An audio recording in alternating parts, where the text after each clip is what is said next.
pagkatapos tinanggap, hindi mo mamalayang mawala din. Anong kaya mong gawin para sa taong minamahal mo? Ikaw, malaya ka ba? May ideya naman siguro kung bakit ganito, kung bakit nabagal ang pagpapatakbo. Ang ganda ko talaga. Walang question. Naghahanap ng mga bagay na hindi mo makita. Mga bagay na tinatanaw mo sa kalayuan.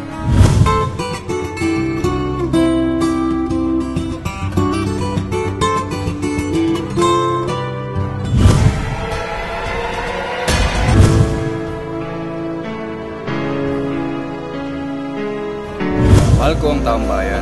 Nais ko mapabuti ang buhay ng mga marami.